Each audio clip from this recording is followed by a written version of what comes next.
Good morning student. Class 12th maths हम कर रहे हैं chapter number 5 continuity and differentiability. आज हम सॉल्व करेंगे 5.6 एक्सरसाइज और इसका हम सॉल्व करेंगे क्वेश्चन नंबर 11 इस वीडियो में। क्वेश्चन नंबर 11 आपके पास गिवन है, if x equals to under root a sine inverse t, y equals to given है under root a to the power cos inverse t, show that dy by dx equals to minus y upon में x।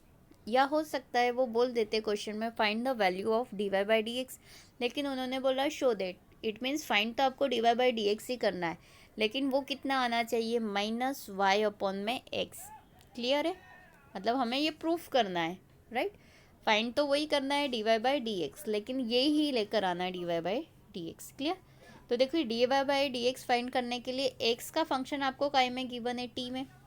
Same as it is y का function भी काय में given है, t में।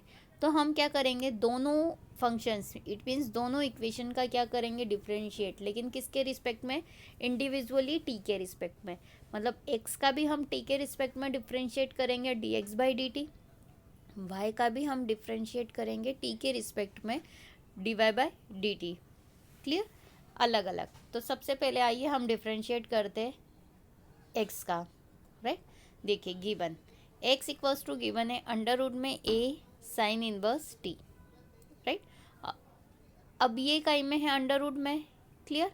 अब under root में है तो देखिए हम उसको ऐसा लिख सकते, a to the power sine inverse t और होल पावर 1/2। ये रूट की होल पावर कितनी होती है, 1/2। क्लियर, आई होप आपको समझ में आ गया।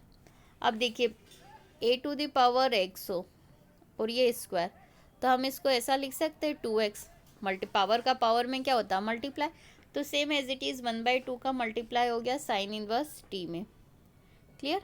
तो ये कितना हो जाएगा, a to the power 1/2 into में साइन इनवर्स टी, राइट। अब डिफ्रेंशिएट करेंगे तो देखिए d x by d t, a to the power x का डिफ्रेंशिएट होता है a to the power x log a. मतलब ए की पावर में जो है सबसे पहले वो एज इट इज़, राइट। तो देखिए a to the power 1/2 sine inverse t as it is. Clear. Log a ये भी आ गया, ये तो हो गया ए का। अब पावर का डिफ्रेंशिएट करेंगे next step, d by d t in bracket 1/2 sine inverse t. देखिए यहाँ पे ये फॉर्मूला लिखा हुआ है, a to the power x का क्या होता है, a to the power x log है। क्लियर। इसके हिसाब से हमने क्या करा, इसका डिफ्रेंशिएट कर दिया। अब देखिए ये टर्म हमारे पास as it is, a to the power 1/2 sine inverse t log a as it is. अब 1/2 कॉन्स्टेंट टर्म है, साइन इनवर्स टी का हमने डिफ्रेंशिएट करा है तो क्या होता है, 1 में under root 1 minus t square, क्योंकि इन्वर्स है साथ में। साइन टी होता है तो डायरेक्ट लिख देते कॉस टी, लेकिन साइन इनवर्स टी है तो साइन इनवर्स टी का डिफ्रेंशिएट क्या हो जाएगा, 1 में under root 1 minus t square.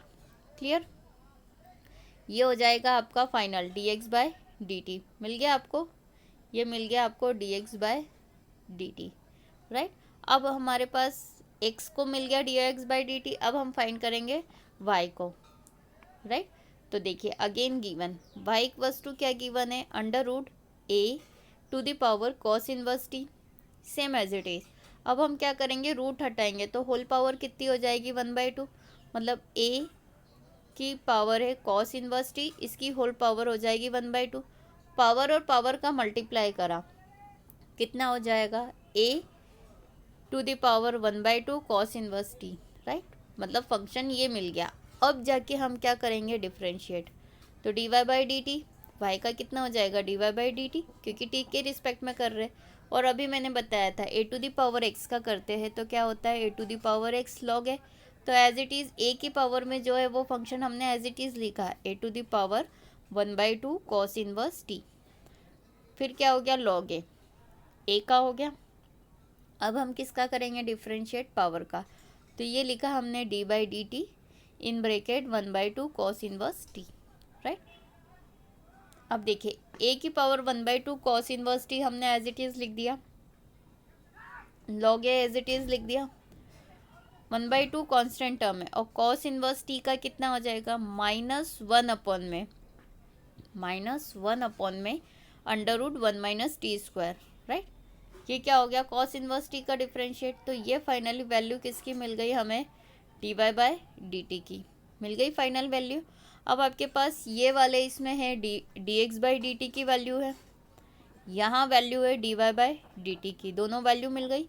हमें क्या फाइंड करना है dy/dx, राइट। तो हम इसको ऐसा लिख सकते हैं, we know that dy/dx equals to t के फॉर्म में डिफ्रेंशिएट करा तो dy/dt अपॉन में dx/dt, मतलब न्यूमरेटर और डिनोमिनेटर में हमने क्या करा dt से इंटू और dt से डिवाइड कर दिया। अब putting the value of dy/dt and dx/dt, या फिर जो इक्वेशन नंबर दिए वो लिख देना आप, लिख दिया। अब देखिए ये मैंने एज इट इज़ लिखा dy/dx, राइट। अब देखिए ये किसकी वैल्यू है dy/dt सबसे पहले, तो dy/dt की वैल्यू क्या है ये वाली, राइट। क्या है a⁻1/2 cos inverse t log है 1/2 इन ब्रैकेट -1 में √1 - t²। एज इट इज़ हमने क्या करा यहाँ पे रख दिया, दिख रहा है। फिर यहाँ पे कौन सी वैल्यू रखी dx/dt की, कहाँ से रखी ये वाली, दिख रहा है। dx/dt क्या है a⁻1/2 sign inverse t log a 1/2 1 में √1 - t², ये है। तो देखिए एज इट इज़ लिखा। अब आपको इन दोनों में देखना है कि कोई टर्म कैंसिल आउट हो रही है क्या। देखिए log a से log a कैंसिल हो गया, 1/2 से 1/2 कैंसिल हो गया, माइनस अगर छोड़ दो तो 1 में √1 - t² से ये टर्म भी कैंसिल हो गई, केवल माइनस बचा, राइट। तो ये माइनस इसके साथ मल्टीप्लाई में चले गया आगे, तो क्या हो गया माइनस, ये क्यों नहीं कैंसिल हुआ क्योंकि एक की पावर है साइन और एक की है कॉस में, इसलिए ये कैंसिल आउट नहीं होगा। तो ये बचा -a⁻1/2 कॉस इनवर्स टी, ये बचा a⁻1/2 साइन इनवर्स टी, ये माइनस मैंने एज इट इज़ रखा। अब ये जो फंक्शन है आप देखिए 1/2 कॉस इनवर्स टी किसका है 1/2 है, मतलब ये देखिए ये 1/2 कॉस इनवर्स टी किसका फंक्शन है y का, क्योंकि हमने उसको रूट को ये रूट लगा दो तो y बन जाएगा, मतलब हम इसको y लिख सकते हैं। ये किसका फंक्शन है x का, तो हमने इसकी प्लेस पे क्या रख दिया x। तो देखिए क्वेश्चन में बोला था कि आपको क्या प्रूफ करना है dy/dx इक्वल्स टू -y/x, तो ये क्या हो गया हैंस प्रूफ। लेकिन अगर वो बोलते हैं कि find the value of dy/dx तो आपका फाइनल आंसर होता है ये। आई होप आपको समझ में आ गया। वो तो उन्होंने बोला था प्रूफ करने को -y/x, इसलिए हमने इसको वापस से काय में कन्वर्ट कर दिया क्वेश्चन में, राइट। अदरवाइज अगर वो बोलते find the value of dy/dx तो ये आपका आंसर होता। लेकिन अभी हमारे क्वेश्चन में बोला है show that dy/dx equals to -y/x, तो ये आ गया -y/x, hence proof. Thank you.